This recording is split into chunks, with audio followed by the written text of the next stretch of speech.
제가 호모사피엔스의 탄생이라고 얘기했는데요. 바로 스마트폰이 만들어진 게 혁명의 탄생이죠. 인터넷은 그전에도 있었고요. 그래서 우리가 3차 산업혁명을 정보화 혁명이라고 합니다. 그런데 이게 신체 일부에 붙어버렸죠. 스마트폰이 등장하고 나서 2007년 아이폰이 탄생하고 2009년 대한민국에 왔고요. 2010년 최초의 안드로이드 폰 갤럭시가 탄생하면서 우리나라는 사실 2010년이 스마트폰 대중화의 원년이라고 할 수 있습니다. 그리고 불과 10년 만에 대한민국 인구 94% 이상이 스마트폰을 쓰는 시대를 열었죠. 퓨 리서치 센터에 따르면 이게 인구 비율 1위입니다. 2위가 2018년 조사에 따르면 88%의 이스라엘이었고요. 어떻게 보면 이제 선진국의 기준이 스마트폰을 쓴 인구 비중이 몇 프로냐에 따라 결정될 만큼 굉장히 강력하게 작동하고 있는 것 같습니다. 실제 전 세계 인구의 조사 대상 39개국 기준으로 보면 59% 정도가 이미 스마트폰을 쓰고 있다고 하니까 전 인류의 표준이 이 스마트폰을 쓰는 인류, 바로 호모사피엔스라고 할 수 있다는 것이죠. 호모사피엔스는요, 그 사피엔스는 라틴어로 슬기롭다는 뜻이지만 아시는 것처럼 호모사피엔스의 약자, 현생 인류의 학명입니다. 폰을 의미하는 라틴어고요. 그래서 스마트폰을 슬기롭게 쓰는 인류. 보통 대한민국 기성세대는 스마트폰을 쓴다는 것 자체를 되게 슬기롭게 보지 못하는 경향이 있는데요.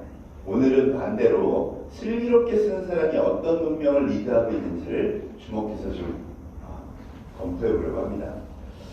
세계 경제의 표준, 그리고 대한민국의 표준, 그 표준 인류가 폰을 든 인류, 호모사피엔스가 되었다. 데이터는 너무나 많습니다.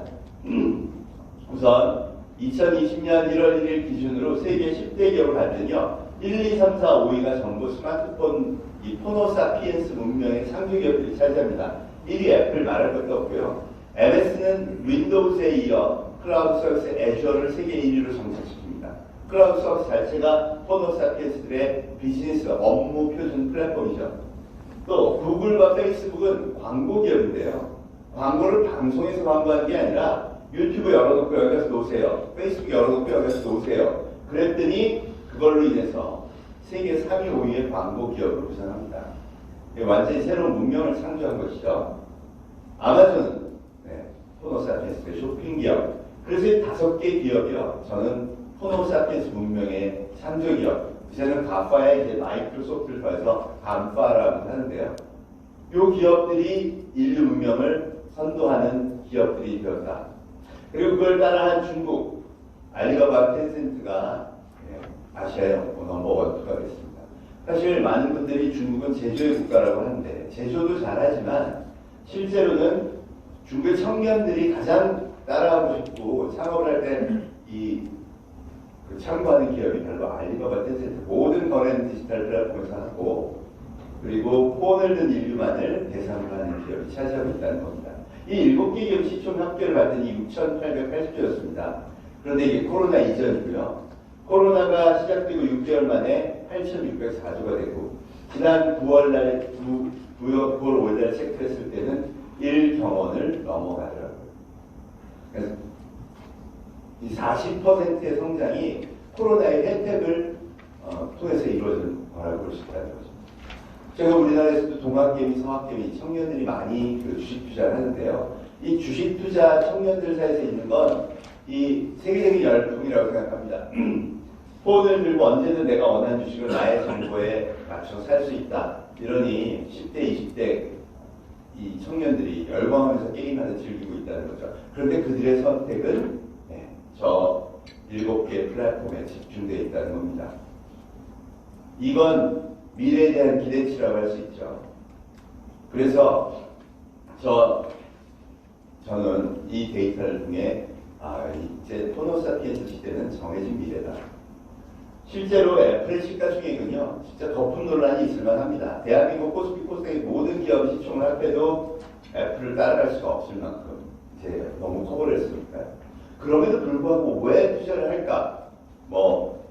저는 경제나 금융의 관점에서는 말씀드리기 어렵지만 같은 조건인데도 불구하고 전부 저기에 투자하고 있다는 건 이게 앞으로의 특히 앞서 코로나 시대에 성장 가능성이 가장 크다고 모든 자본과 개인이 판단하고 있다는 거죠. 실제로 이들은 이미 지난 10년간 택시, 호텔, 금융방송, 유통 등 인류의 보편적 일상에 관여한 모든 표준 문화를 바꿔버렸습니다.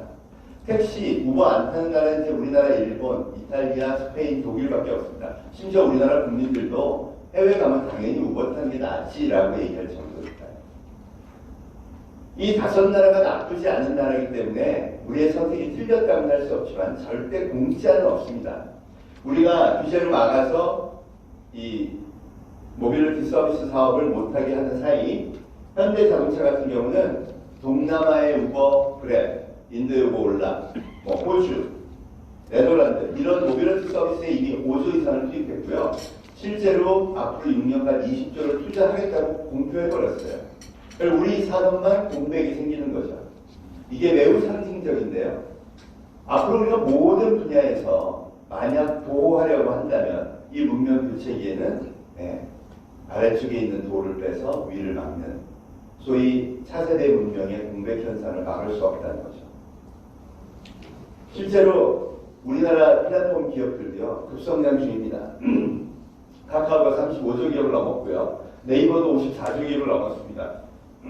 특히 우리나라가 이 플랫폼 기업에 대해서 어떤 생각을 갖고 있냐를 보여준 사건이 저는 배달의 민족 사건이라고 생각합니다.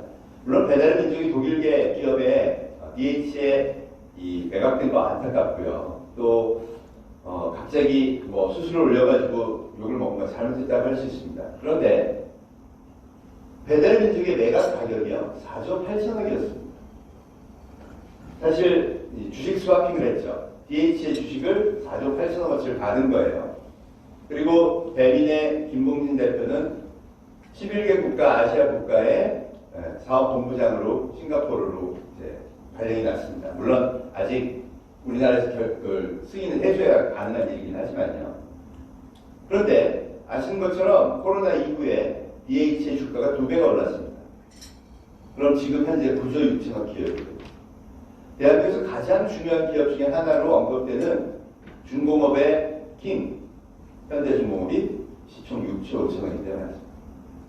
그런데 왜 우리는 이걸 보고 뭐라 그러냐 공공앱으로 갈아치울 수 있다고 얘기합니다. 그리고 정치인들도 국민들도 대충 그거 당연한 거 아니야? 공공앱으로 갈아치울 수 있는 거 아니야? 저는 이게 제조업의 산물이라고 생각합니다. 똑같이 만들면 똑같은 가치를 갖는다. 그렇게 따지면요 카카오는 100억이면 똑같이 카피합니다.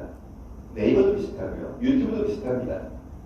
아니 100억을 투자해서 35조, 54조 기업, 심지어 1000조 기업도 글로벌이니까 그건 제낀다 쳐도 국내 시장만 본다면 100억을 들여서 35조 기업을 만드는데 왜 그 투자 안 할까요?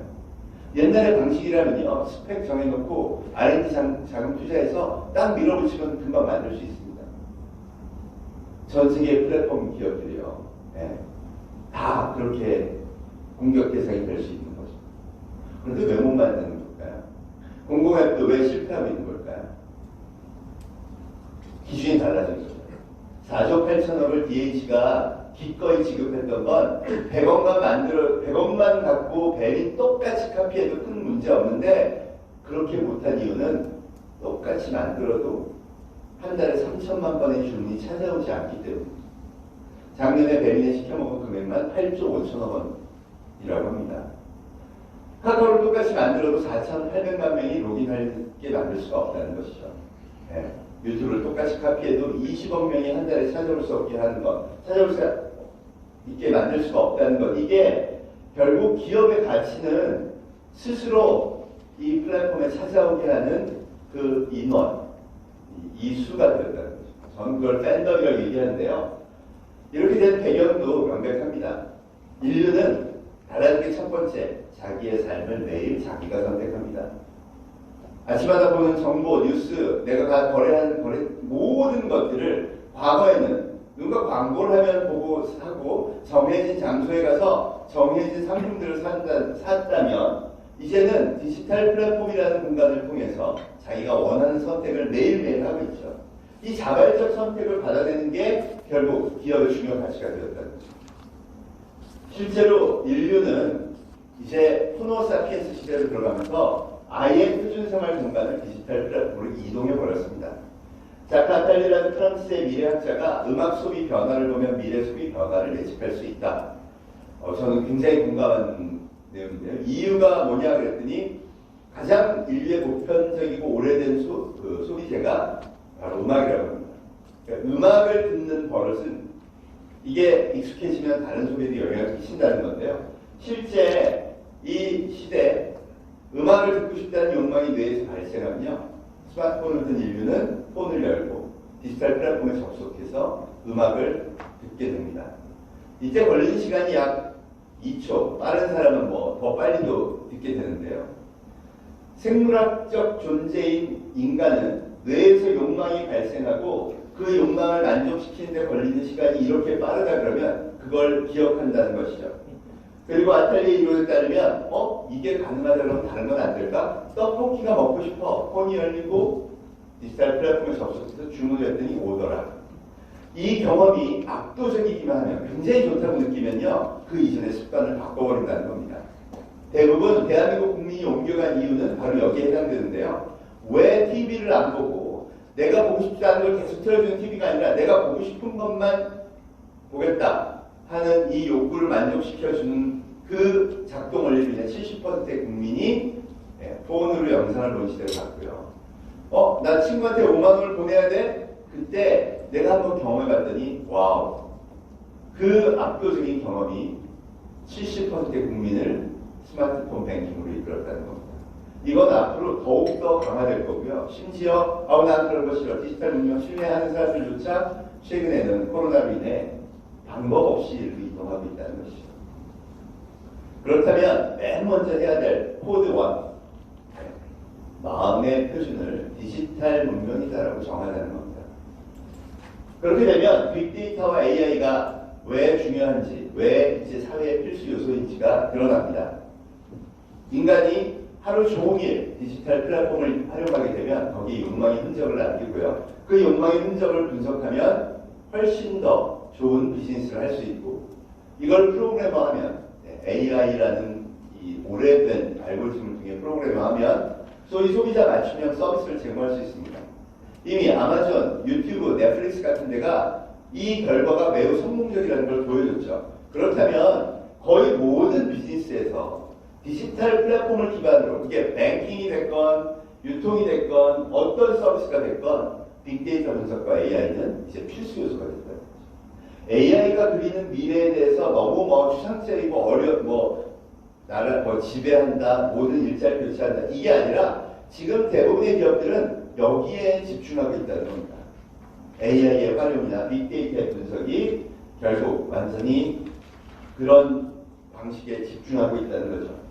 이렇게 되면 그동안의 생태계가 다 흔들리면서 전혀 다른 이제 생태계를 만들게 됩니다.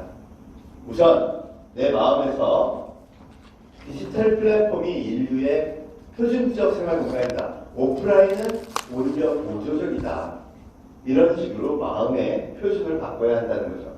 동시에 알아야 될 게 문명의 기준이 달라졌습니다. 그냥 내가 늘 하던 일상을 디지털 플랫폼으로 옮긴다고 해결되는 게 아니라 룰이 바뀌었다면 그 룰을 숙지해야 되죠. 이 룰을 바꾼 룰 체인저들이 바로 제가 막 언급했던 5개의 플랫폼 기업입니다. 이들이 가장 다르게, 기존과는 다르게 했던 게요. 모든 것은 디지털 플랫폼에서 하는 것. 동시에 지식과 자기들이 개발한 그 엄청난 프로그램, 이것들을 공유한다는 개념을 전하는 겁니다. 지식의 공유가 이들의 보편적인 이 어떤 그 전략이자 자기네들의 문명의 기준이었죠. 이걸 받아들여서 각 국가도 이런 플랫폼 기업들이 성장합니다. 대한민국 같은 경우는 네이버, 카카오, 다음 이런 데들이 아주 다행스럽게 우리 고유의 플랫폼을 만들었고요. 중국도 바이두, 알리바바, 텐센트가 자기네 고유의 플랫폼 문명을 구축합니다.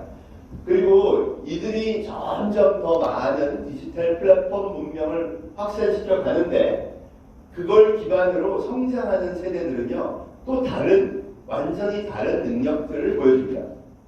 제가 요즘 초등학생들 이 영재발굴단에서 만났더니 초등학생이 인공지능 프로그래밍을 합니다. 야, 너 어떻게 하냐? 교수님 유튜브에 있는데 유튜브에 있는 거 어떻게 하라니? 아, 제가 활동하고 있는 커뮤니티에 가면 형들이 오픈소스로 어떻게 하는지 다 알려줘요. 실제로 유튜브에 가면 6살 꼬마가 하는 인공지능 프로그램이 있습니다. 인공지능 프로그램 중에 물체 인식이 가장 보편적인데요. 구글이 티처블 머신이라는 모듈을 만들어서요. 그걸 갖다 불렀으면 그냥 사과 사진 찍으면 사과라고 학습하고 토마토 사진 찍으면 토마토라고 학습하고 그래서 그거 프로그램 완성한 다음 마트 가서 이게 사과야 토마토야 물어보면 답을 알려주는 프로그램을 6살짜리가 해놓은 게 있습니다. 저 가운데 있는 진도현 군이라는 친구는요. 초등학교 4학년 때 대한민국 드론 조정 챔피언 됐습니다. 성인을 꺾고 야, 어떻게 배우니? 유튜브와 커뮤니티에서. 물론 거기 핵심이 있습니다. 선생님이 이끌어준 거예요.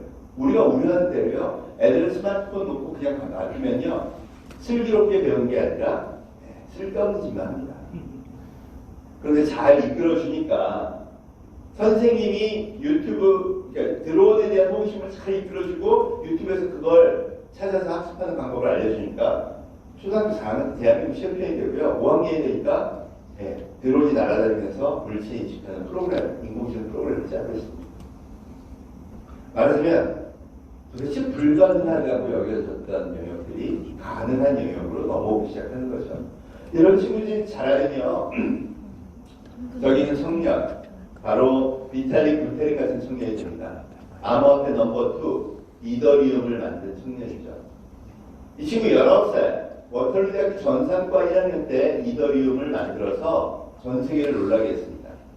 지금은 이제 10조 넘는 부자가 됐어요. 그것보다 더 중요한 게 뭐냐? 암호화폐의 구루 같은 역할을 하고 있습니다. 여러분, 그런데 저 친구가 어떻게 19살 때 암호화폐를 제시한 걸 사람들이 그렇게 많이 체크를 해줘서 성공할 수 있었을까? 봤더니 중학교 때부터 연구한 게 그거예요.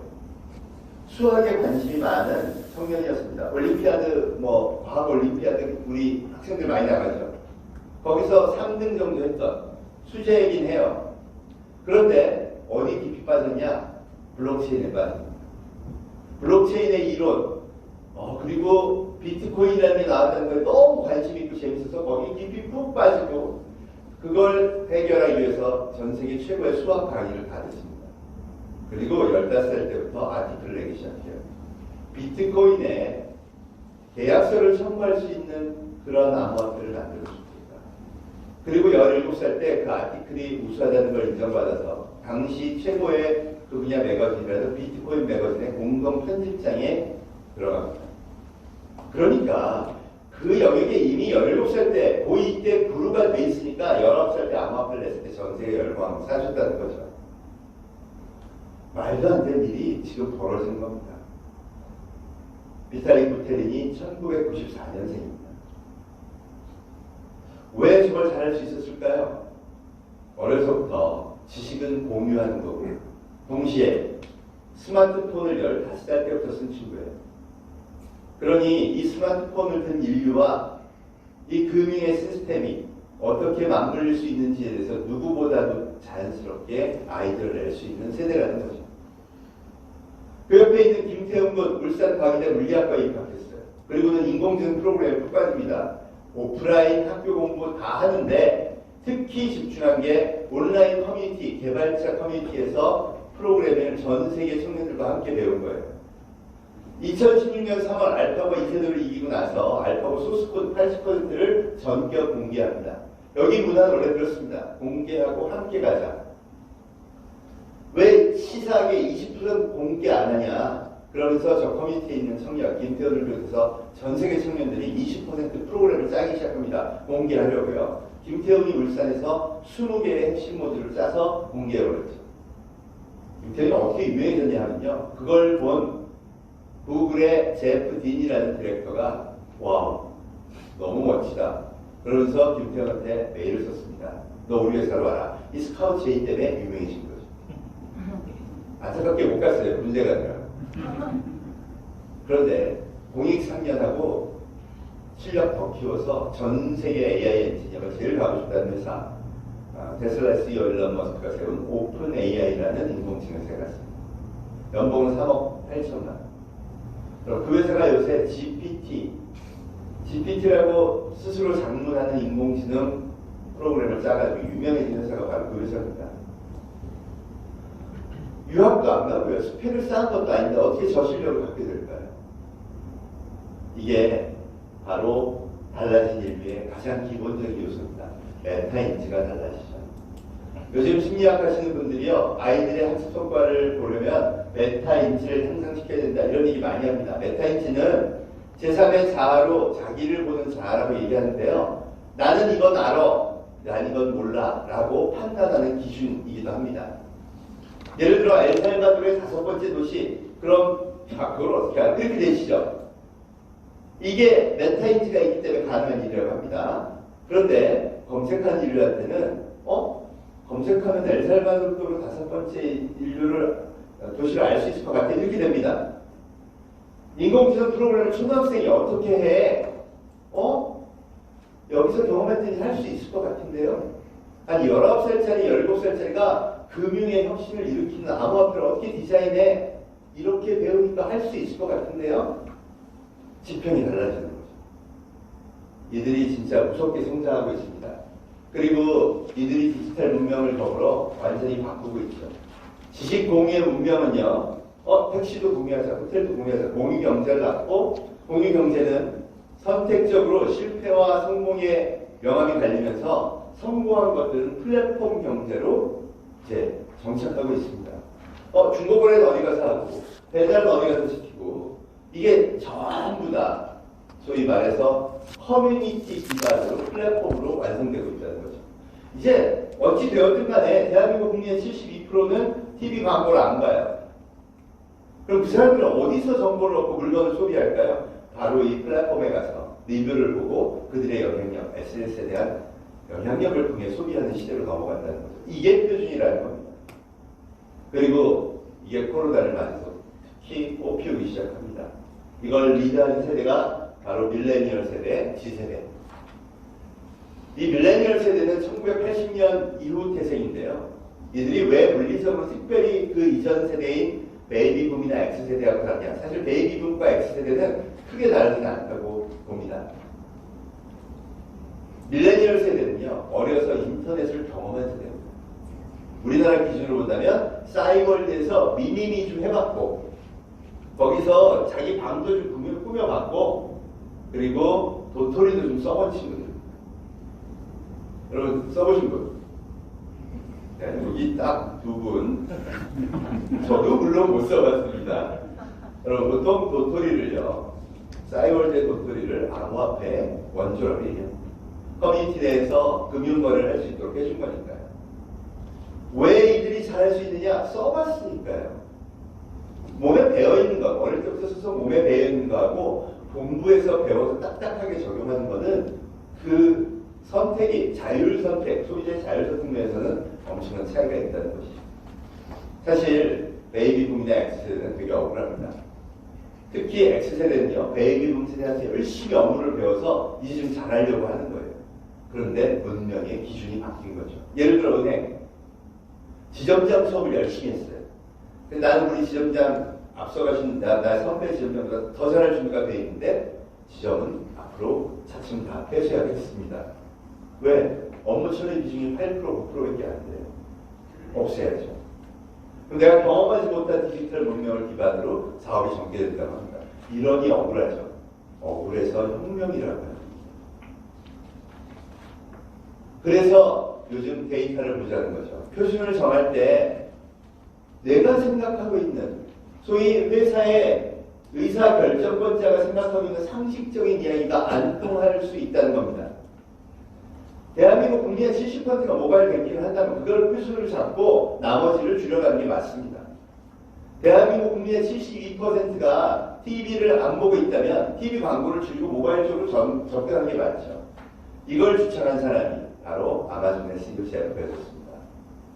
기획을 할 때 신을 데려와라. 신을 데려올 수 없다는 데이터를 가져와라.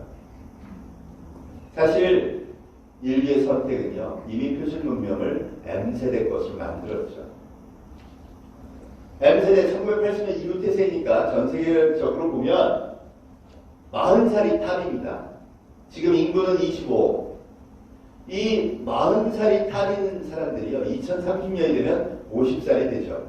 한 사회의 의사결정을 하는 리더 세대는요, 보통 50대 중반, 대한민국 지금 현재 국회의원 평균 나이가 55세니까 55세에서 65세 사이가 이 나라 문명의 리더십을 다 갖고 간다고 볼 수 있죠. 문제는요, 대한민국이 지금 힘든 이유는 그 사람들과 대한민국의 생활의 표준이 맞닿아 있지 않아서 여러 가지 갈등이 발생한 게 아닐까 생각합니다. G세대는 더 무섭습니다. 물리적으로 뭐가 다르냐? 15살 때부터 스마트폰을 쓰기 시작하죠. 아까 비탈리 부테린이나 김태훈 같은 친구들, 또 그 밑에 초등학생들이 완전히 다른 건 이 문명에 대한 인식 자체가 다르거든요. 많은 분들이요, 스마트폰의 오남용 그리고 부작용에 얘기합니다. 이건 팩트고 굉장히 앞으로 개선해야 될 문제가 많습니다. 그런데 비판의 반대편에 서보면요, 엄청난 슬기로운 인류들이 새로운 문명을 창조하고 있어요. 우리가 그걸 간과하면요, 이 사피엔스라는 이름의 본질을 잃어버린 게 아닌가 싶습니다. 어느 시대에나, 우리 시대도 마찬가지지만 여기 계신 분들 중에 젊은 시절에 맨날 술이나 먹고 당구장이나 가고 도박이나 하고 그러면서 다 낭비하신 분들이 있나요? 근데 그거 부작용 많았잖아요. 술은 지금도 부작용 어마어마합니다. 그런데 누가 리드해 가죠?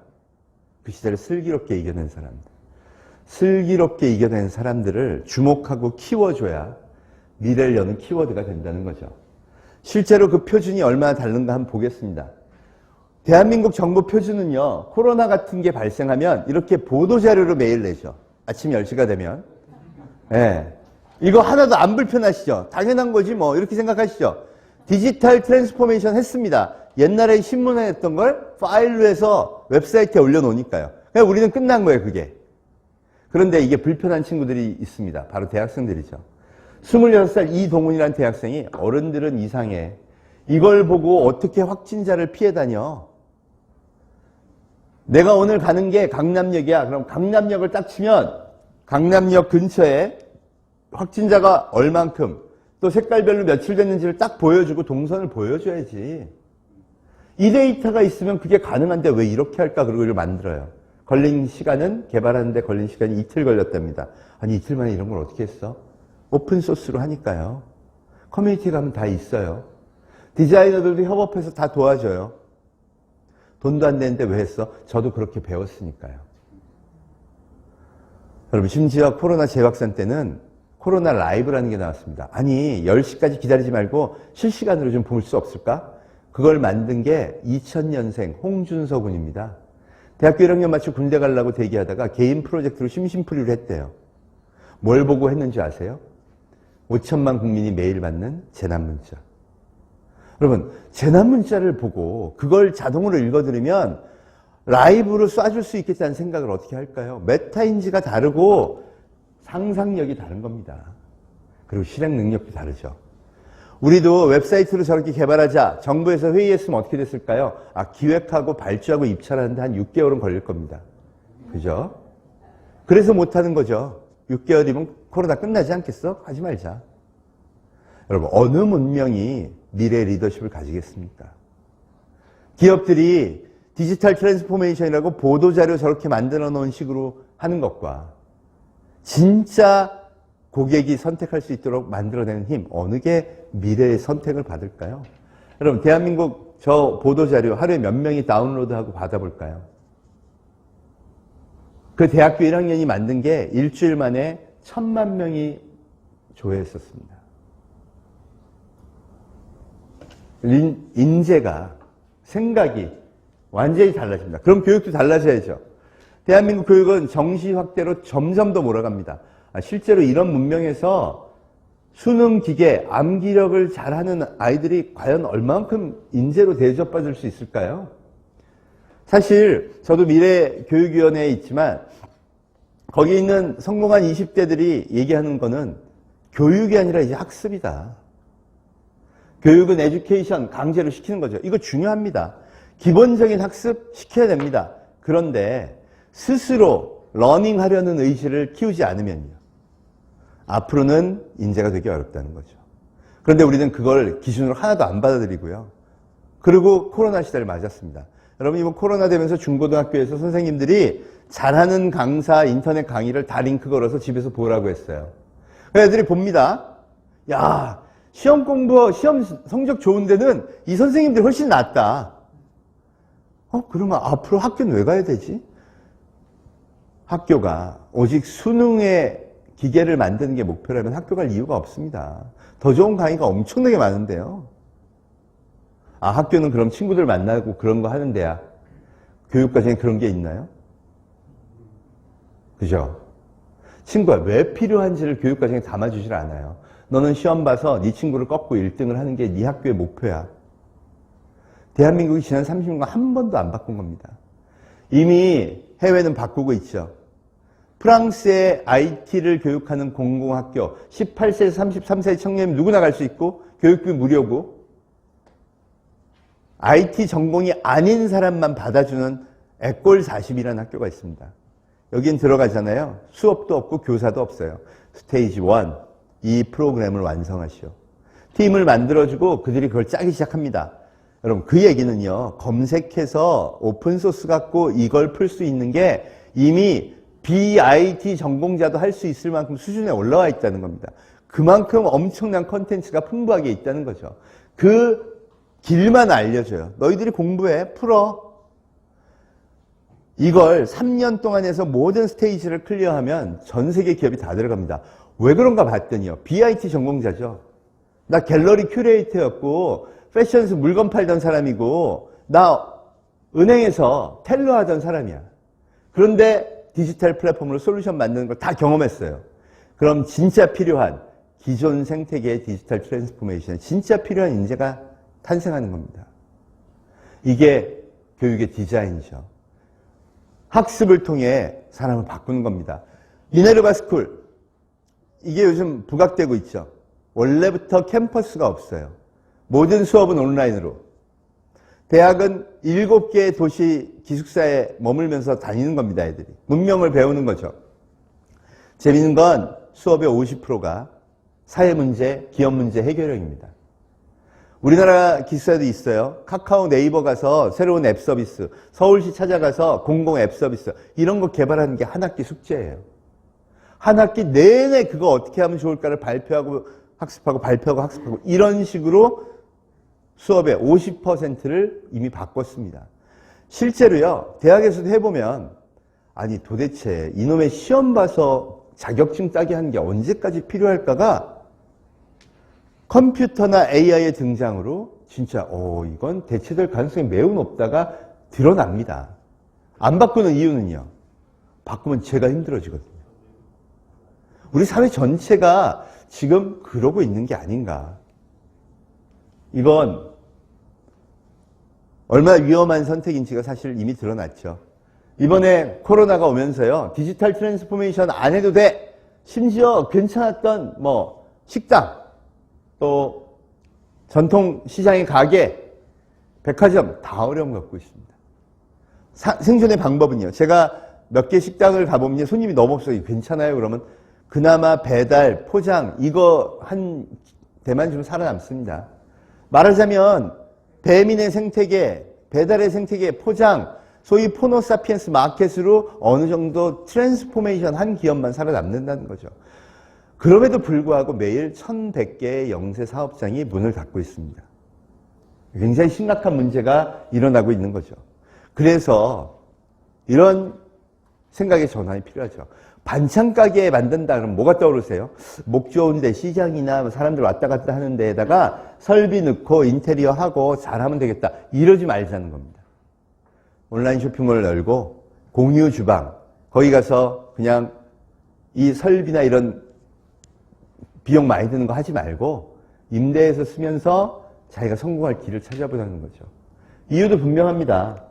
여러분, 여기 이 비용이요, 공유 주방을 통해서 배달 전문점을 창업하는 것과 오프라인 식당을 창업하는 게, 이쪽이 비용이 5천에서 1억, 더군다나 거의 모두 설비나 이런 것들은 전혀 회수 못하는 비용이죠. 반면 공유주방 이용해서 저렇게 하는 건 1000에서 2000 정도 든다고 합니다. 실패할 확률은요, 거의 비슷합니다. 2017년 통계청 발표에 따르면 영세 식당이 창업해서 5년 이상 영업하는 경우는 불과 8%입니다. 그만큼 많이 실패한다는 거죠. 표준을 바꾸자고 얘기를 해야 됩니다. 그게 중요한 이유가 바로 혁명시대에 그 이슈가 있는 건데요. 사실 엄청나게 많은 분들이 지금 실패 중입니다. 이 실패한 분들이 필요한 게 재도전이고 그 재도전을 할 힘이 생기려면 회복 탄력성이 있어야 되는데요. 이 심리학 하시는 분들이 아니 도대체 어떤 사람들이 정말 실패해도 꼿꼿이 다시 일어나서 성공하나 그걸 조사해서 그 특성을 이렇게 분석해 놓으신 게 있습니다. 자기조절력, 대인관계력, 긍정성인데요.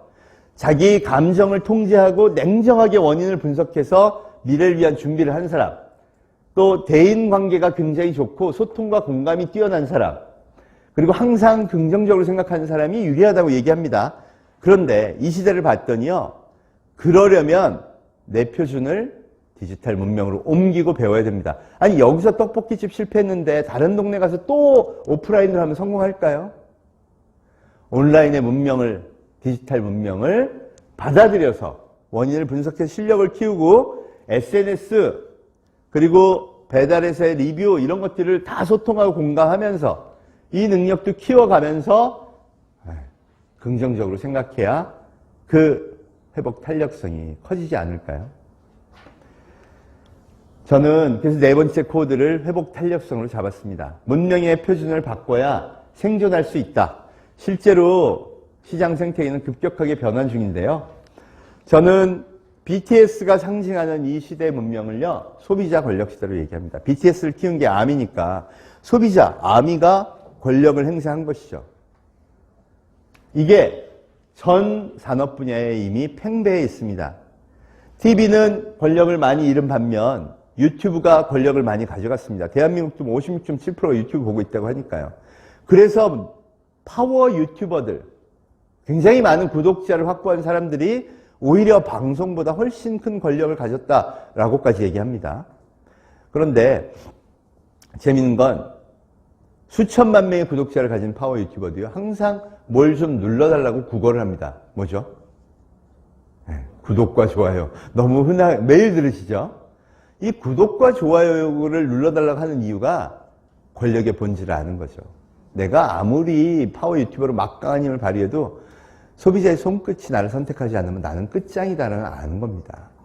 우리가 시스템이 권력인 사회에서는요, 그럴 필요가 없었죠. KBS 뉴스 앵커가 구독과 좋아요 눌러달라고 안 하죠. 내일 꼭 찾아와 달라고 얘기 안 하죠. 그 얘기는 사회적으로 그 시스템의 권력을 인정해 왔다는 걸 본인도 알고 있다는 거죠.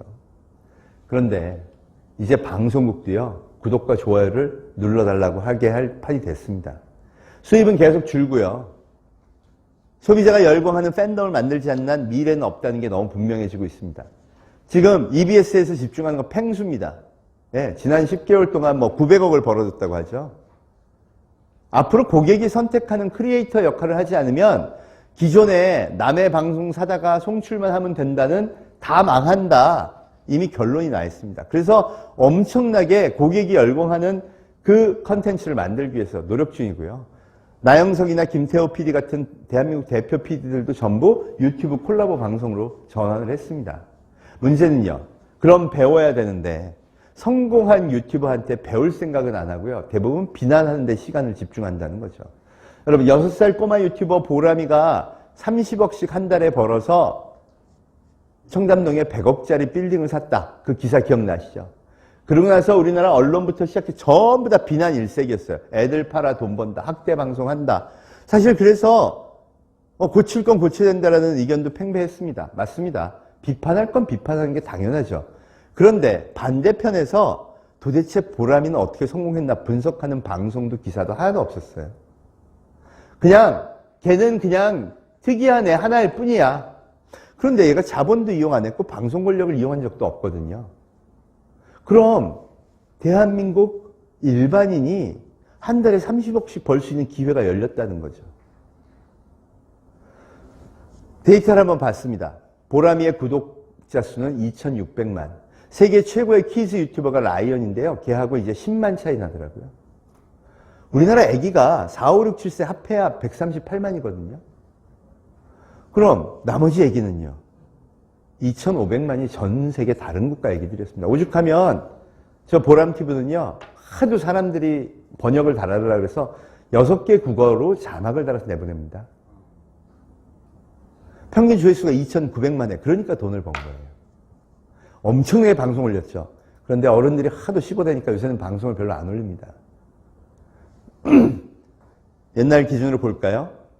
그럼 보람이가 올린 수입의 95% 이상이 전부 해외에서 벌어들인 돈이죠. 그래서 철탑 수출, 철탑 산업훈장 정도는 줘야 돼요. 수출 유공자. 문화적으로는 어떤가요? 평균 3천만 명의 애기들이요. 보람이 대한민국의 일상을 보여주는 아이 방송을 보느라고 정신이 없어요. 여러분 어렸을 때 TV 보던 기억 나시나요? 저는 기억나는 게 미국 방송, 일본 방송, 영국 방송 보면서 야, 쟤는 선진국이라 너무 부럽다 그러고 살았거든요. 근데 얘가 그걸 하고 있는 거예요. 제일 조회수 높은 건 5억 5천만 회입니다. 그래서 제가 이건 되게 자극적인 건가 봤더니요. 아빠랑 삼촌이랑 뽀로로 짜파게티 끓여 먹는 게 다예요. 정말 몇 번이나 봤습니다. 이게 뭐지? 이걸 왜 5억 5천만 명이 보지? 우리가 우리 기준으로 생각으로 이해할 수 없으니까 무시하는 거죠. 대한민국 지금 그럼 어른들의 실력은 어떤가 볼까요? 지상파에 남아있는 게 TV 유치원입니다. 시청률 0.4%. 그게 맥스예요. 그럼 애국가 시청률이 2%인데 0.4%면 진짜 안 보는 거죠. 대한민국 최고의 엘리트 PD가요. 수십억의 예산을 써가면서 이건 애들이 꼭 봐야 되라고 만드는 거예요. 인정해. 어른이 보기엔 참 좋아. 근데 애들은 안 봐요. 그럼 야, 아무래도 애들이 안 보는 거는 문제가 있나 보다. 보람이와 라이언이라는 미국 꼬마를 벤치마킹해서 애들한테 교육적인 면도 충분하면서 애들이 즐길 수 있는 콘텐츠를 만들어서 구독자 5천만 시대에 도전하겠다. 이게 대한민국의 제대로 된 어른이 해야 되는 도전 아닐까요? 저는 이런 정신이요. 각 산업 분야에 다 필요하다고 생각합니다. 실제로 보람이는 이 엄청난 역할, 유튜버가 어떻게 성장할 수 있다는 걸 사실 다 보여준 거예요. 답은 저기 있어요. 누구나 유튜버가 될 수 없습니다. 그렇지만 성공의 비결은 어디에 있다? 자발적 선택을 받아내는 데 있다. 여러분, 보람이가 실제로 뭘 바꿨나 보세요. 제가 애들이 좋아하는 식품, 컵라면을 개발했어요. 옛날 같으면 어떻게 해야 되죠? 코트라 통해가지고 전시회 나가고요. 바이어 만나고요. 엄청나게 돈 많이 써야 됩니다. 자본 없는 기업은 할 수 없다가 정답이죠. 거기다 마케팅 비용 달라 그러죠. 식품은 그거 안 되면 절대 안 된다. 그럼 예를 들어 보람이처럼 5억 5천만 회에 노출을 시키기 위한 방송 비용, 광고 비용이면 얼마나 크겠습니까? 그런데 보람이가 먹게 했어요. 그럼 어떻게 될까요? 그걸 본 애기들이요. 사달라고 난리를 치죠. 그럼 역으로 바이어들이 그걸 만든 회사에 문의가 들어옵니다. 실제로 대한민국 식품 산업은요. 되게 커지고 있어요. 올해만 해도 컨텐츠 파워로 인해서 라면 수출 37%가 늘었다고 하죠. 이런 변화가 이미 주도권이 어디로 넘어갔는지를 명확하게 보여주는 거예요. 그게 모든 산업 분야의 데이터로 나타납니다. 작년도 지상파 TV 광고 얼마나 줄었을까요? 15% 또 줄었습니다. 1조 2천억에서 15%가 또 줄었어요. 3조 3천억의 모바일 17%또 늘었어요. 내년 되면 어떻게 될까요? 15%또 줄면 이제 1조 밑으로 내려갑니다. 여기는요. 17%, 20% 늘면요. 일자리는 어디서 만들까요? 왜 아이들의 생각의 표준을 바꿔야 하는지를 보여주는 겁니다. 창조적이고 슬기롭게 이 소위 말하는 자기들이 익숙한 모바일 문명, 포노사피엔스 문명을 창조하고 생각하는 아이들이 많아져야 된다는 거죠. 전 세계적인 현상입니다. 실제 GS 홈쇼핑도 보세요. 우리가 강조를 안 하고 있어서 그렇죠. 모바일 채널에서의 매출이 TV를 넘어섰어요. 그럼 여기도 모바일 기획자가 더 필요하죠. 이런 소셜 커머스가 유통까지 번졌다는 겁니다. 내가 방송하면서 광고만 하는 게 아니라 아예 물건을 직접 팔자. 그게 소셜 커머스입니다. 중국의 왕홍 올해 168조 원이랍니다. 왕홍은 지금 보시는 것처럼 개인이 방송에서 자기가 정한 물건을 팝니다. 근데 168조 원. 이마트의 11배. 전자상거래 중에서 소셜 커머스가 지금 보시면 올해는 거의 3분의 1, 516조 원. 대한민국 예산만큼을 팔아요. 여러분 이게 무슨 얘기냐? 개인 유통 시대가 전개되기 시작했다는 겁니다. 실제로 이유도 명백하죠. 웨이야라는 이 중국 최고의 왕홍을 보니까요. 왜 사는지 알겠어요. 작년에 한국에 와서 85만 개 한국 화장품은 특별전으로 판매를 했습니다. 85만 개를요. 컨테이너 박스에 넣어놓고 온라인으로 팔더라고요. 43초 만에 매진시켰죠. 초당 2만 개. 동시 접속한 사람이 485만 명. 야, 너 어떻게 이렇게 사람들이 널 믿고 사? 그랬더니 이렇게 얘기합니다. 저는요, 물건 하나를 고를 때마다, 가격을 정할 때마다 제 인생을 겁니다. 어느 홈쇼핑 쇼호스도 그런 적이 없어요. 다 이익 남기는 거 당연한 거 아니야? 야, 좀 과장도 하는 거 아니야? 근데 얘는 아는 거죠. 이번에 유튜버들이 뒷광고 하다가 된소리 맞았죠.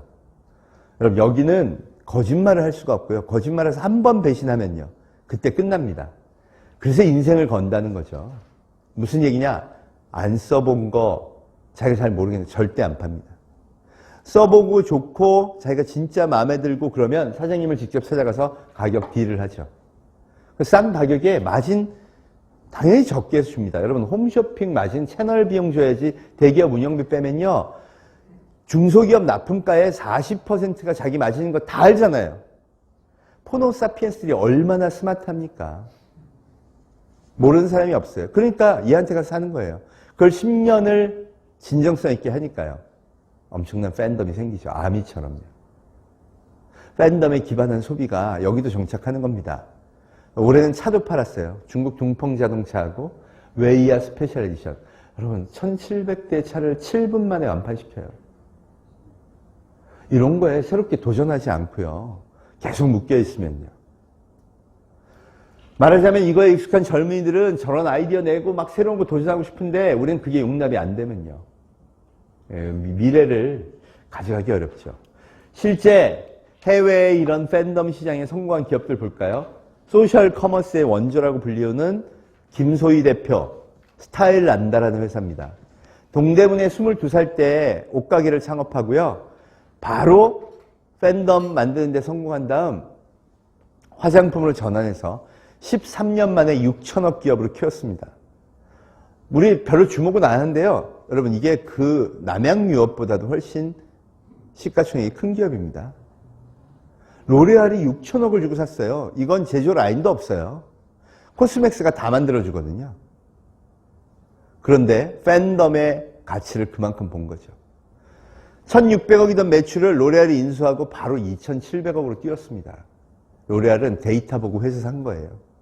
3조 4천억. 저러면 대우중공업하고 똑같거든요. 여러분 유니레버라는 세계 2위의 화장품 회사가 왜 3조 4천억을 현금으로 지불했을까요? 저게 작년 광군제 브랜드 랭킹 4위입니다. LG생활건강도 아무래도 못하는 걸 얘네가 해요. JM솔루션 용산 전자상가에서 비디오 게임 유통하시던 분이 야 여기 너무 재밌다. 왕홍시장 들어가서 한국 화장품 들여다가 팔다가 JM솔루션 저걸 2016년에 처음 만듭니다. 꿀광 로얄 프로폴리스 마스크팩. 우리는 신약이나 이런 기술 아니면 안 된다 그러잖아요. 천만에요. 꿀 로얄 젤리 프로폴리스 누구나 아는 거를 듬뿍 넣어서 사람들이 경험하면 너무 좋게 팬덤을 만든 거예요. 그랬더니 5,300억 매출합니다. 이 회사 1조 5천억 되면서 이분이 포브스가 선정한 대한민국 부자 30위에 이름 올렸어요. 개천소용이 나잖아요. 사실 우리는 왜 정주영, 이제 이건희가 안 올까? 그런 시대는 끝났나? 그런 거에 집중해. 무슨 얘기냐? 기준이 달라요. 이미 많이 나오고 있다는 거죠. 닥터자르트 에스티로드에 2조에 매각했습니다. 저것도 팬덤으로 마케팅한 거죠. 그 옆에 무신사 보세요. 36살 조만호 대표. 통영고등학교 3학년 시절에 프리첼에 동호회 만든 게 이름이 무신사입니다. 무지하게 신발 사진이 많은 곳. 그게 출발이었어요. 그리고 단국대학교 패션 디자인학과에 진학하고는 오로지 그 생각밖에 없었던 거예요, 이분. 야, 여기서 어떻게 거래. 그러더니 딱 창업한 지 12년 만에 9천억 거래 이루고요. 2조 2천억 기업 작년에 만들었습니다. 투자받은 밸류가 그렇다는 거죠. 올해는요, 모든 패션 회사, 예를 들어 제일모직 100개 점포 지금 폐쇄 중이에요. 여기만 상반기 실적 보니까 매출 200%, 거래금액 60% 증가했습니다. 이 기업들의 성공의 비결은 전부 팬덤입니다. 패션 업계는 잭시믹스, 안다르, 소녀나라, 66걸즈 같은 소셜 커머스 기반으로 이 새로운 성공한 기업들을 따라가자. 이게 그냥 자리 잡았어요. 온라인 소셜 커머스가 먼저, 꼭 필요하면 나중에 오프라인. 심지어 제조업체인 코스맥스는요, 야, 스타일란다 김소희 대표를 하나 크리에이트 하고 나니까 우리 매출이 1,000억이 나더라. 원래 이 회사는요, 큰 대형 전 세계 회사에다가 OEM, ODM 방식으로 납품하는 거. 원래 화장품 그래야 된다 그랬잖아요. 중소기업은. 대기업이 아닌 브랜딩 못한다 그랬잖아요. 그래서 그렇게 하고 있었는데 그것보다 이런 사람 하나 더 만들면 좋겠다. 그 사이에 회사 디비전을 만들었어요. 훌륭한 인플루언서가 나와서 화장품을 하겠다 그러면 우리가 모든 걸 서포트 해주겠다. 말하자면 제조업도 바뀌는 겁니다.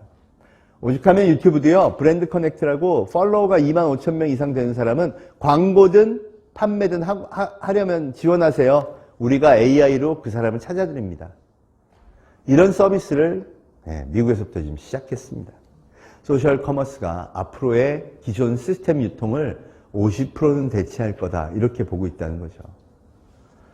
여러분, BTS와 아미의 이 팬덤 관계는요, 나비 바람인 줄 알았더니 그게 아니라 방송, 광고, 유통, 제조까지 다 휩쓰는 소위 말하는 태풍이 됐다는 거죠. 그래서 5번째 코드는요. 어떻게 보면 경영 관점에서 가장 중요한 게 팬덤이다. 권력은 소비자의 손끝에서 나온다. 그리고 그 팬덤은 지금 거의 모든 영역에서 다양하게 등장하고 있습니다. 막걸리를 만든 지평생막걸리. 원래 2010년에요. 이 지평생막걸리가 문을 닫으려고 했습니다. 매출이 2억, 직원은 3명. 당연히 문 닫아야죠. 그런데 아버지 문 닫기 전에 제가 한번 해보겠습니다. 그리고 27살 김기환 대표가 도전을 합니다. 하고 싶은 영역이 뭐냐? 젊은 사람들이 좋아하는 막걸리를 만들겠다. 그래서 사람 언뜻 생각한 게 SNS 마케팅을 강화하려나 보다. 광고를 젊은 사람들이 보는 쪽으로 가려나 보다. 여러분, 그런데 맛은 없는데 SNS 마케팅을 강화하면 더 빨리 폭망합니다. 이게 룰이죠. 맨 처음에 한 게 뭐냐? 막걸리를 막걸리라고 부르지 않는다. 고객이 선택하기 전까지는. 그래서 100년 동안 한 번도 안 바뀌었던 막걸리의 이 전통. 도수는 6도. 항상 시큼터털한 맛이 있어야 돼. 이거 다 무시하고요. 블라인드 테스팅을 합니다. 그래서 얻어낸 결론이 5도의 달달한 맛이었습니다. 그래서 지금도 어른들은 싫어해요. 그런데 그렇게 하고 나니까 젊은이들이 먹고요. 와, 이건 우리가 먹어도 되겠네. 그러면서 퍼지기 시작합니다. SNS 마케팅 당연히 그때부터 강화했죠. 그러고 났더니 10년 사이에 매출이 100배가 늘어서 작년에 매출 200억을 돌파했습니다. 막걸리 시장 안 바뀌는 걸로 유명하거든요. 술 시장은 다 안 바뀐다. 그런데 그걸 뚫어낸 게 여기죠. 당근마켓은 습관을 바꾼 겁니다. 중고나라 번개장터로 이미 플랫폼은 끝났어. 중고거래는 끝났어 그랬는데 그게 아니라 그렇게 중고거래 하는 것도 꼭 택배 붙여서 어렵게 해야 돼. 그러지 말고 동네에 있으면 서로 잠깐 만나갖고 물건 주고받고 택배니 이런 복잡한 프로세스 없이 돈 5,000원, 10,000원 교환하자. 그래서 섹터별로 6km 단위로 벼룩시장을 만들었어요. 그리고 거기서만 물건 거래 편하게 하세요. 그랬더니 사람들이 안 입던 스웨터 갖고 나와가지고 돈 10,000원 받아가요. 여러분, 이게 습관을 바꾸는 경험이 무섭다는 게 10,000원이 생기면 무력이 생기고요. 그 돈을 주고 집에 들어가면 이제 모든 물건이 내다 팔 물건으로 보이기 시작합니다. 그래서 왜 남편 롤렉스 시계를 가짜인 줄 알고 팔았다, 아들 150만짜리 가디건을 2만 원에 팔았다, 이런 에피소드가 계속 나오는 게요, 자꾸 그렇게 된대요. 그리고 실제로 데이터가 증명을 합니다. 작년 거래 금액 7천억. 압도적인 이 사용자 시간 수를 기록했죠. 그러니까 제가 말하는 게 다 끝난 게 아니라는 겁니다. 어디론가 사람들이 무언가 새로운 경험을 하고 그 심리를 잘 읽어야 되고 행동을 잘 읽어야 되고 인간에 대한 깊은 관심을 갖게 되면 이런 게 보인다는 거죠. 공예품 만드는 사람을 모아서 플랫폼을 만든 아이디어스. 저기도 굉장히 이 사람들한테 좋은 경험을 제공해서 팬덤을 만들었고요. 팬덤이 어디나 다 생길 수 있다고 보여준 게 전 트로트가 아닌가 싶어요. 트로트 팬덤은 절대로 없어. 그건 방송에도 안 된다고 그 주현미 씨가 방송사 국장들 찾아서 제발 좀 만든다는데 절대 안 된다고 안 만든 거예요. 그런데 딱 룰 하나만 바꿨죠. 어떻게 했죠? 가수를 고객이 선택하게 한 겁니다. 그리고 젊은 가수들 컴페티션을 시켰더니 고객이 신이 났죠. 지금은요, 70대, 80대 실버 팬덤이 장난이 아니라고 합니다. 암이 저리 가라래요. 얘들 광고하는 거 있으면 전부 다 구매하고요. 단체 공동 구매하고요. SNS에서 누가 나오면 조회수 올려주기 뭐 하는 활동들이 장난이 아니래요. 아니, 70대, 80대 분들이 그걸 하시냐고 그랬더니 커뮤니티에 가서 젊은 친구들이 알려주면요, 전부 배워서 열심히 활동을 한다고 합니다. 이 트로트가 그렇게 됐다는 걸 이게 뭘 보여주냐? 그럼 팬덤이나 새로운 문명의 기회가 모든 곳에 다 있다는 거죠. 저는 그래서 6번째 코드를 이 문명의 특성이 다양성이다. 과거에는 우린 대중매체 그리고 대중생활 방식에 영향을 받았습니다. 반면 원래 인간의 속성은요, 생물학적으로 DNA가 다 다르죠. 다 다양한 게 당연한 거예요. 과거에는 모일 수 없었던 사람들, 난 배드민턴 좋아해, 난 등산 좋아해, 난 뭐 좋아해 하는 사람들이 그냥 무작위로 플랫폼에서 모이기 시작하면서 정말 다양한 새로운 시장이 창출되기 시작했다는 거예요. 이게 의미하는 바는요, 앞으로 아이들한테 진짜 네가 하고 싶은 거 해라 라고 얘기해도 된다는 거죠. 성공의 폭도 어마어마합니다. 스마트 스터디라는 조그만 디지털 벤처에서요, 베이비샤크라는 재미있는 애기들 좋아하는 뮤직비디오를 만들었습니다.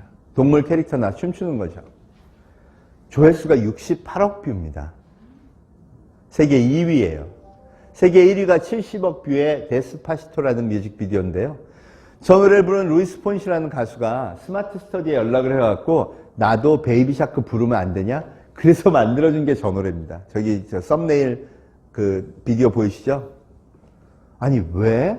뭐가 답답해서 세계 70억 뷰를 기록한 가수가 베이비샤크에 왔어? 그랬더니 애기가 너무 졸라서, 자기 애기가. 그럼 이게 팬덤이에요. 경험했더니 미치는 거예요. 스마트 스터디 돈도 없는 회사가 해외 마케팅 했을까요? 전혀 안 했어요. 소비자들이 경험하고 스스로 퍼뜨리게 했더니 여러분 저게 파워가 어떻게 될까요? 로열티 계약 맺은 것만 2018년까지 2,500개였습니다. 2019년도 월마트에서 가장 많이 팔린 시리얼이 베이비샤크 시리얼. 아마존에서 가장 많이 팔린 왕구가 베이비샤크 왕구일 정도로 엄청난 폭발력을 보여줬죠. 그래서 이 기업 올해 8천억 평가받았습니다. 뭐 이 규모가 이게 너무 말이 안 되는 거예요. 기업으로 보면요, 아직 신생해서 얼마 되지도 않은데 말이죠. 이런 가능성이 이 팬덤 시장의 특징이다. 또 생태계가 바뀐 걸 보여준 게 바로 네이버 웹툰입니다. 여러분 네이버 웹툰은요, 앞으로 적어도 유튜브에 버금가는 대한민국 최고의 엔터테인먼트 플랫폼이 될 거다. 사람들이 이렇게 얘기합니다. 올해 예상 매출이 1조가 넘습니다. 유튜브가 18조예요. 작년 발표한 게. 지금은 한 20분의 1 정도 되는데요. 아시는 것처럼 웹툰의 고객들은 전부 젊은 층이죠. 이 사람, 우린 웹툰이라는 것 자체가 익숙하지 않으니까요. 늘어나면 앞으로 10배 정도는 클 거라고 본다는 거죠. 원래 만화의 그 본고장은 일본입니다. 그죠? 종주국이죠. 그런데 왜 일본이 실패했냐? 만화를 스캔해서 올려놓고 웹툰이라 그런 거예요. 그러니까 불편하죠. 일단 보기 불편하고요. 만화의 세계에는 훌륭한 기성작가가 대우를 받기를 원합니다. 그거 안 해주면 안 올려줄 거 아니에요. 그래서 거기에만 집중했어요. 기성작가들의 작품을 계속 그런 방식으로 올려주는 거. 네이버는요, 만화를 웹툰이라고 부르지 않았습니다. 우선 첫째, 모든 작가에게 포맷은 스마트폰으로 딱 맞춰서 하기를 원했고요. 기성작가 기득권 인정 안 했고요. 오로지 어떻게? 소비자가 선택한 대로 그 조회수대로 랭킹 정하고 돈도 그렇게 준다. 이렇게 정했습니다. 미스터 트롯하고 똑같이 한 거죠. 그랬더니 엄청나게 많은 사람들이요, 의외의 작품을 선택하기 시작합니다. 제가 룰이 바뀌었다고 말씀드린 게 이런 거예요. 일본은 여직도 비슷하지만 우리나라에서도 옛날에 만화가가 되려고 하면 굉장히 유명한 작가 화실에 들어가서 10년 동안 밑그림만 그리라고 했습니다. 거의 모든 시스템이 다 그랬죠. 예를 들어 아역 배우가 되고 싶다. 그럼 기획사에 잘 보이고요. 방송 잘 보이지 않으면 방법이 없어요. 왜? 출구를 시스템이 통제하니까. 그런데 여기는요, 통제가 없어요. 여러분 혹시 조석 작가 마음의 소리라는 만화 보신 적 있으신가요?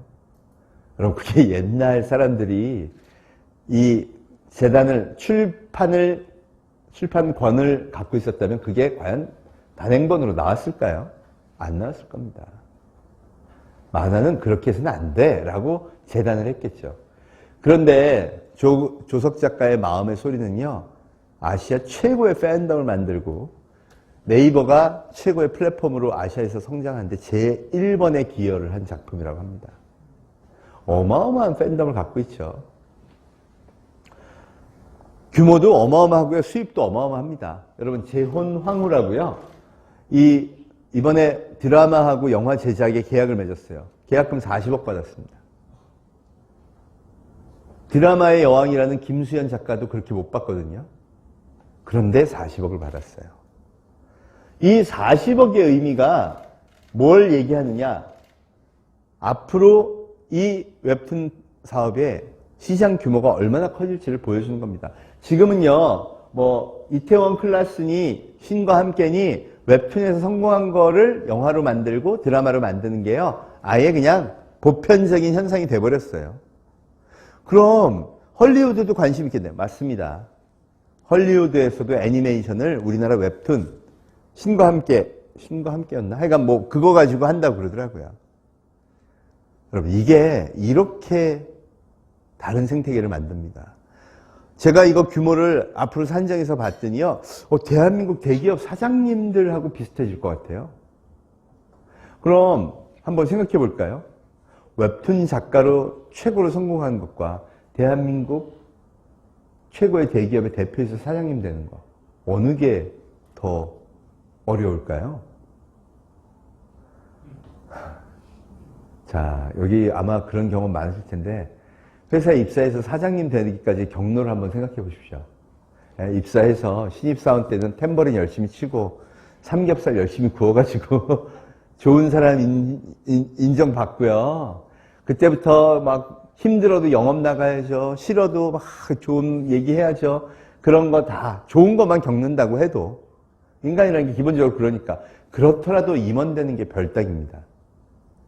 그 임원 된 다음에는요, 와 진짜 내장이 썩어지게 일을 해야죠. 새벽 6시 출근하고, 그죠? 그리고 그 와중에도 또 사장이 된다는 거예요. 그렇게 해서 작년에 봤더니요, 어느 투자증권 회사의 사장님이 제일 많이 연봉을 받으셨더라고요. 오너들 빼고는요. 27억이었어요. 여기 40억. 연예인 아니냐, 작가 아니냐. 여러분, 평균이 20명 탑 평균이 30억을 넘었습니다. 그러니까 우리가 더군다나 이제는 세계 최고의 레이첼 스마이스라는 미국의 웹툰 작가도 네이버 웹툰에 올릴 만큼 새로운 플랫폼, 새로운 일자리, 새로운 경제 생태계를 갖게 되었다는 거죠.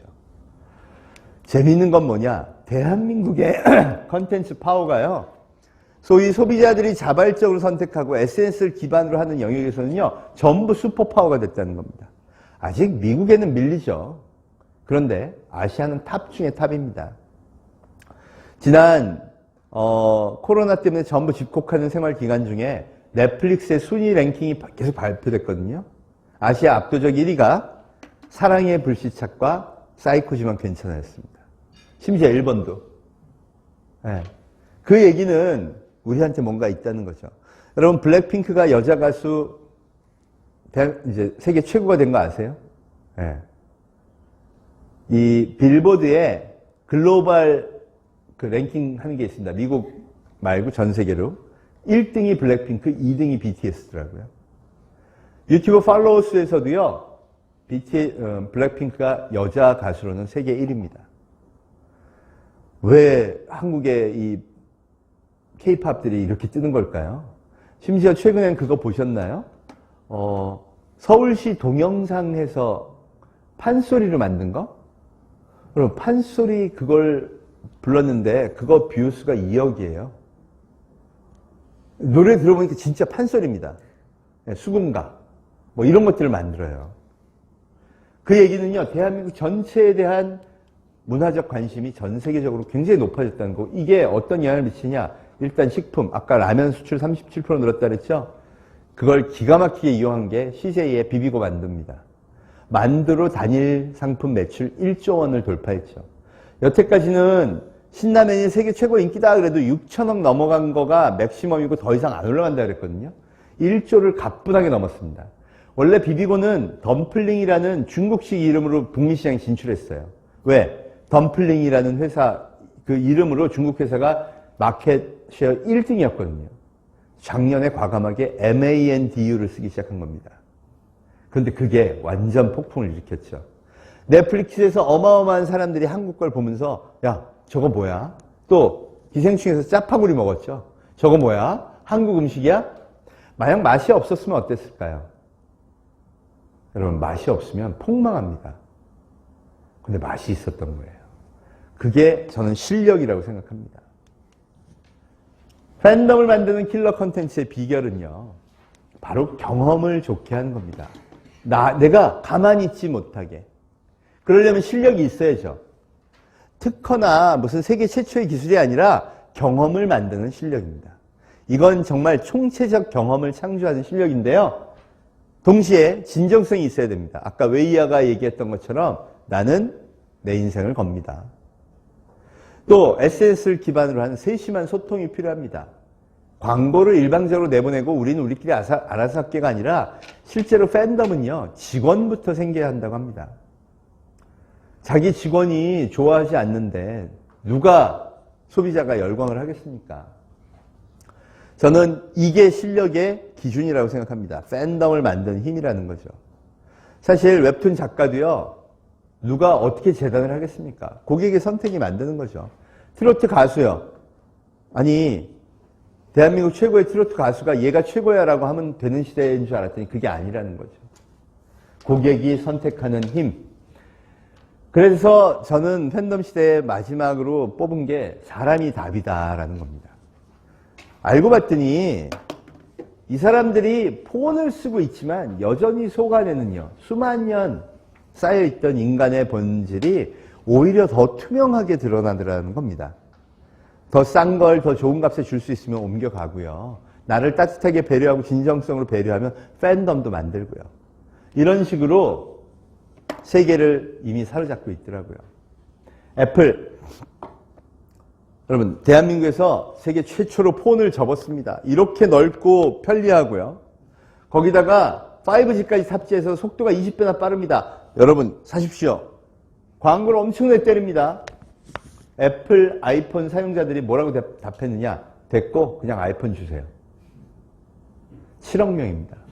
그걸 입증한 사건이 작년에 이거예요. 에어팟 프로라는, 여러분, 광고는 저것만 했죠. 폰 광고 안 하고 이어폰.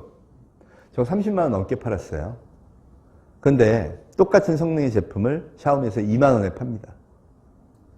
그 얘기는 한 개당 28만 원 남겼죠. 근데 14조 원 매출을 기록했습니다.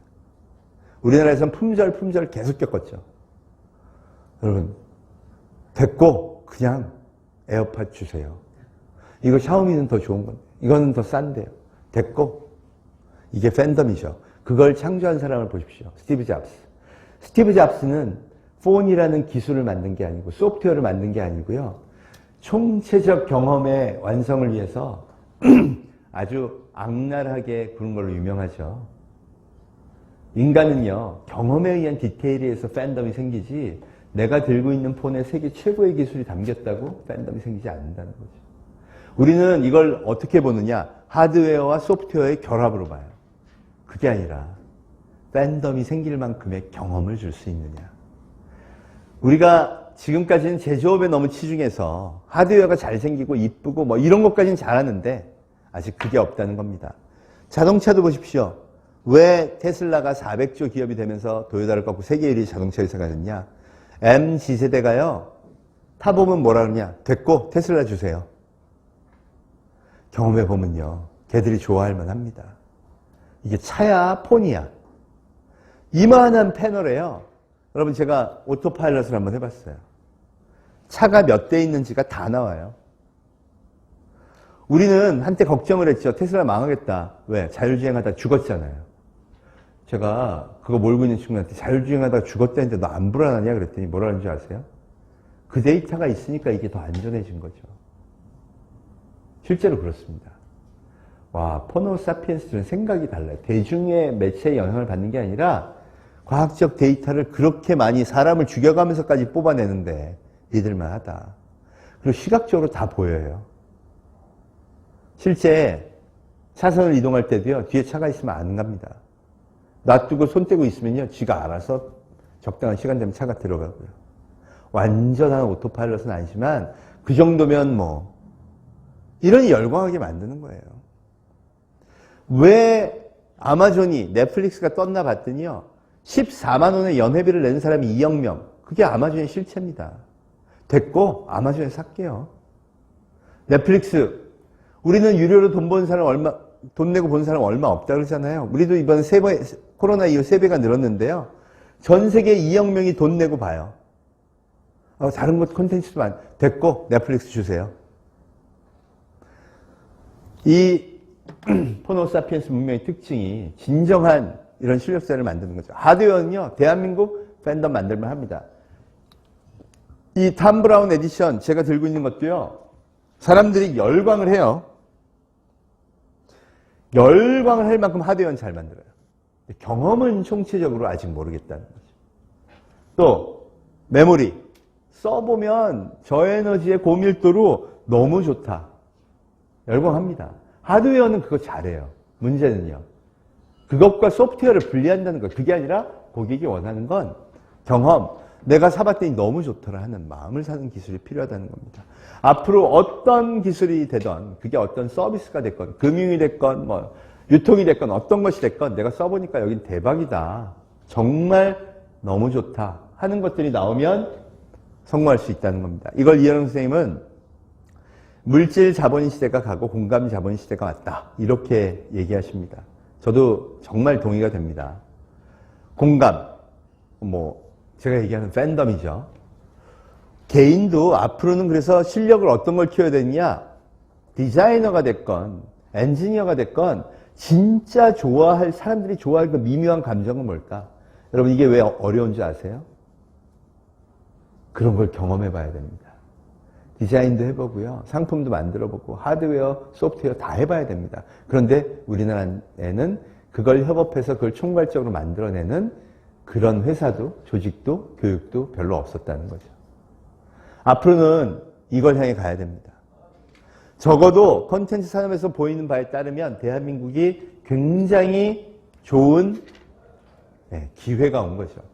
이유는요. 이런 선생님에 따르면 사람에 대한 배려와 그거에 대한 감성의 폭이 가장 넓은 나라가 우리나라라고 합니다. 실제로 언어학자들이 증명을 했는데요. 감정 상태에 대한 단어가 세계에서 가장 많은 나라가 우리나라입니다. 그럼 애들 신조어 만들죠? 재밌다 그러면 잼. 재미없으면 노잼. 또 좀 재밌다 그러면 꿀잼이라 그래요. 거기까지는 영어하고도 좀 비슷한 것 같아요. 아주 재밌으면 개꿀잼이라고 합니다. 네? 재미 아주 없으면 행노잼이라 그러고요. 그런 단어를 신조어로 만들어낸다는 건 심지어 애들까지도 그 재미에 관한 다양한 표현력이 마음 안에 있기 때문에 단어가 나온다는 거죠. 컨텐츠 파워가 왜 좋아졌느냐? 배우가 그 표현을 다양하게 할 줄 안다는 거예요. 그리고 작가가 그 라인을, 그 감정 상태의 단어들을 뽑아낼 수 있다는 거고요. 그 스토리를 만들어낼 수 있다는 거고요. 영상 감독이요, 그거에 대해서 미친 듯한 디테일을 추구한다는 겁니다. 단 한 명도 안 빼고 미친 듯이 만드니까 하는 거예요. 여러분, 어떤 데이터도요, 지금까지의 데이터에 따르면요, 어떤 고객의 이 선택도요, 이유가 없는 게 없습니다. 1억 뷰를 넘어가고 2억 뷰를 넘어가는 데는요, 인류 보편적인 이유가 분명히 있다는 거죠. 그걸 잘 캐치하는 게 대한민국 콘텐츠 산업의 성공이라고 합니다. 최근 그래서 인문, 철학, 예술, 역사, 문화, 심리, 사회, 과학 등 기본적인 인간의 오랜 축적된 것에 대한 학습이 되게 중요하다고 얘기합니다. 그런데 자꾸 너무 옛날로 간다는 거죠. 폰을 들은 인류가 과연 어떤 심리 상태를 가질까? 폰을 들은 인류는 역사를 어떻게 공부할까? 폰을 들은 인류가 어떤 새로운 인간에 대한 이 방향을 보게 될까? 이런 것들을 공부해야 되는데 말이죠. 저는 최근 인간의 진짜 기본적인 것에 대한 연구, 기본적인 것의 생각을 아이들한테 교육하는 게 되게 중요하다고 크게 공감했는데요. 그걸 실제로 실천한 게 JYP의 박진영입니다. 최근 일본 아이들을 데리고 K-팝 가수를 키우는 프로젝트를 한번 했었어요. 이 반일 감정 때문에 잘 나오진 않았는데, 그러면서 박진영이 아이들을 가르치는 방식을 보고 일본 사람들이 엄청난 팬덤이 생겼다고 합니다. 뭐였냐? 아티스트가 되려면 우리 사혼을 꼭 따라라. 첫째는 진실, 둘째 성실, 세 번째 겸손이래요. 진실은 뭐냐? 아티스트가 되려면 내가 지금 행동하는 모든 것들을 방송으로 찍어 내보내도 꺼리낌이 없어야 된다. 사실 여러분, 디지털 시대에 도덕성이 훨씬 강화된 거 아시죠? 모든 사람이 다 드러난다고 하니까 잣대가 되게 강화됐어요. 좋다 나쁘다를 떠나서 그건 팩트입니다. 두 번째, 성실은 뭐냐? 아티스트는 실력이 있어야 된다. 노력하지 않고 그냥 외모로 잠깐 뜨는 걸로 만족할 거면 모두 실패한다. 평생을 공부할 각오로 아티스트를 해라. 세 번째, 겸손. 어떻게 스타가 돼도 뭐가 돼도 절대 겸손하지 않으면 안 된다. 진정성 있게. 사실 요새 보세요. BTS는 그 수많은 수상 경력에도 방시혁 사장님 고맙습니다 한마디도 안 해요. 전부 아미. 이런 게 필요하다는 거죠. 여러분, 저는 그걸 그래서 휴머니티라고 집었습니다. 사실 팬덤은요, 공감대가 먼저 형성돼야 돼요. 가장 인간의 공감대를 만드는 게 사람에 대한 배려와 존중 아닐까요? 저는 그래서 앞으로 기업도 그렇고요, 또 개인도 그렇고 휴머니티를 가장 자기의 중요한 자산으로 삼아야 한다. 이렇게 8번째 코드를 뽑았습니다. 내 마음의 표준을 바꾸면 그 가치는 얼마일까? 여러분, 삼성전자 대단합니다. 반도체, 메모리 세계 1위, 폰을, 얘네 애플은요, 이거 올레드 스마트폰용 제대로 만들지는 못하는데 이걸 접었어요. 야, 접으라면 접습니다. 대한민국 엔지니어 정말 대단한 것 같아요. 이게 참 진짜 어려운 기술인데, 그런데 여러분, 영업이익도 괜찮죠? 재무제표 한번 보십시오. 근데 기업 가치가 저렇게 차이 나는 게 정상인가요? 저게 차이는 전 팬덤이라고 생각합니다.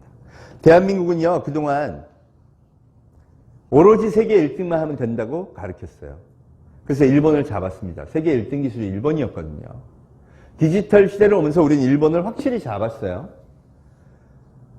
그걸 잡을 때 벤치마킹한 회사가 위대한 기업가 잭 웰치의 제너럴 일렉트릭입니다. 더 이상은 거기 안 통하는 거예요. 1등 기술로 통하는 게 아니라는 거죠. 왜 우리는 그럼 애플 같은, 아마존 같은 팬덤이 없나 봤더니요, 팬덤을 관리하는 부서가 없어요. 팬덤이 중요하다고 가르친 적도 없어요. 학교에서도 보세요. 이 친구 밟고 1등 해야 된다 그러지 친구들 배려하고 따뜻하게 해야 된다고 안 가르치죠. 그런 수업 자체가 없으니까. 협력하고 끌어내고 넌 좋은 경험을 해야 되는 수업 자체가 없어요. 그동안까지는 사실 1등이 필요했습니다. 아니, 아무것도 없는 나라에 쫓아가려면 1등이 필요하죠. 공부 잘하는 사람 대우해야 됩니다. 그리고 왔다면 이제는 바꿔서 회사에서도 총체적 경험이 필요해요. 예를 들어 소프트웨어하고 하드웨어가 너네가 우위네 우리가 우위네 싸우는 게 아니라 고객이 진짜 원하는 경험을 만들어낼 융합팀이 필요해졌다는 겁니다. 그리고 앞으로 그런 조직들이 많이 사회 전체에 필요하다는 거죠. 왜? 우리가 아직은 소비의 주류가 아니라는 이 30대, 20대 MZ세대가요. 10년 후면 완전히 시장을 다 잡습니다. 이들은 광고로 물건 구입하지 않아요. 팬덤으로 구매하는 세대입니다. 이들을 잡아야 미래가 있죠. 저는 대한민국 그거 잘할 수 있다고 생각합니다. 인생을 건다면 말이죠. 여태까지는요, 세계 1위의 기술에 인생을 걸어왔어요. 이제 미래는 진짜 많은 사람들의 팬덤을 크리에이트하고 그걸 진심으로 원하고 또 진정성 있는 그런 행보를 위해 인생을 한번 걸어야 되지 않나 싶습니다. 저는 아이들한테 이렇게 얘기합니다. 진짜 이런 시대가 됐기 때문에 어려서 네가 진짜 인생을 걸 만한 그런 일을 찾아야 한다. 그게 미래를 성공하는 길이다. 사실 코드9은 참 어려운 얘기긴 한데요. 아무튼 그 진정성이 성패를 가름하지 않나 싶습니다. 대한민국 정말 잘할 수 있을까? 저는 무조건 잘한다고 봅니다. 왜냐하면 지난 50년이 이미 기적이었기 때문이죠. 대한민국 국회의원들, 그러니까 55세 평균인 분들이 태어난 해가 1966년이더라고요. 제가 얼마 전 방송을 하는데 자료화면이 나왔는데 깜짝 놀랐습니다. 1966년 청계천 판자촌. 여러분, 저는 진짜 필리핀 빈민촌 사진인 줄 알았어요. 아무것도 없어요. 그게 우리더라고요. 네. 그런데 그때 국민소득을 봤더니 1인당 110불, 아프리카 우간다하고 똑같았어요. 아프리카 우간다. 여러분, 결국 50대, 60대 대한민국 국민들, 저를 포함해서 여기 대부분의 계신 위원님들이요, 어린 시절을 아프리카 우간다에 밀리면서 뛰어노신 겁니다. 그죠? 그래서 이렇게 주말에 산에 가려고 그러는지 모르겠어요. 젊은 사람들 데리고 산에 가야 돼! 이런. 그런데 너무 놀라운 게, 미국의 역사학자 한 명이 요새 한류 특강을 하시는데요. 그분 강의가 되게 유명합니다. 역사에 이런 나라가 없다. 현대 인류 100년사에 아프리카 우간다에서 출발했으면 우간다지. 아니, 갑자기 막 배를 짓고요. 세계 1위를 하질 않나. 제철소를 만들질 않나. 자동차를 만들어서 카 오브 더 이어를 만들지 않나. 심지어는 물리와 화학에 가장 어렵다는 기술을 다 만들어서 반도체까지 1등을 합니다. 독일과 일본도 다 포기했는데 말이죠. 그래서 이런 나라 너무 특이하다 그러면서 한류 특강을 해요. 심지어 최근에는요. K-방역도 잘한다고 그래요. K-컨텐츠도 뜨고요. 오늘 보니까 미국이 선호하는 나라, 지난 2012년부터 한국에 대한 선호도가 어떻습니까? 조사했는데 올해가 제일 높게 60%? 1등이 됐대요. BTS와 컨텐츠 파워가 그걸 만들고 있다는 거죠. 야, 여러분, 세계 제조 5위 국가를 아프리카 우간다에서 50년 만에 만든 나라가 어디 있습니까? 저는 이게 대한민국의 저력이라고 생각해요. 재밌는 건요, 애들도 이런 게 있대요. 여러분, 동물의 숲이라는 게임이 있거든요. 그게 애들이 땅 사고 개간하고 집 짓고 이러고 노는 거예요. 그런데 전 세계 어린이들과 달리요, 우리 애들만 그렇게 땅을 사서 개간을 한대요. 그럼 물어봐요, 애들한테. 넌 왜 그렇게? 아니, 애들은 캐나다, 일본 애들은 가서 음악 듣고 놀고 하는데 넌 쉬지도 않고 그렇게 개간을 하니? 그랬더니 엄마 땅을 많이 사야 돼요. 저는 이게 어쩌면 우리 역사가 하도 침략을 많이 받아서 그런지 모르지만 우리한테 뭔가 되게 열심히 해야 된다는 저력이 있지 않나. 그리고 그게 지금 대한민국의 기적을 만든 힘이 아닌가 싶습니다. 그러니까 코로나니 이 디지털 트랜스포메이션이 이런 혁명은 쉽게 이길 수 있는 저력이 분명히 있다는 거죠. 문제는요, 룰을 바꿔야 되죠. 세상의 문명이 교체되었고요. 자본과 방송 같은 시스템 권력이 다 이렇게 움직이던 시대가 지났어. 이제 디지털 플랫폼에서 거래하고요. 그리고 소비자의 팬덤에 의해서 소비가 일어나는 새로운 시대가 왔다고 합니다. 그럼 데이터를 보고 그 룰에 맞춰 우리의 전략의 방향도 수정하고 거기 그 뒤에다가 이 저력을 밀어붙이면 정말 멋진 나라가 되는 기회가 오지 않았나 싶습니다. 지금까지의 컨텐츠 파워가 보여준 걸 보면요, 충분한 가능성이 있다는 거죠. 아니 도대체 애기서부터 10대, 20대가 왜 그렇게 대한민국 문화에 열광할까요?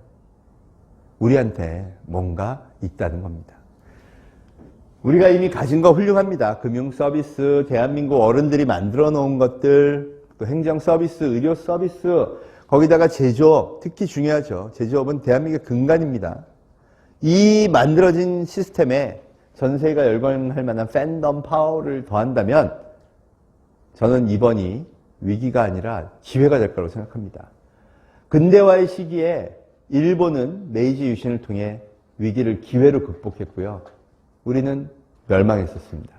이번만큼은 우리가 아주 평화스러운 방법으로 세계에 뭔가 리더십을 보여줄 수 있는 기회로 삼았으면 정말 좋을 것 같습니다.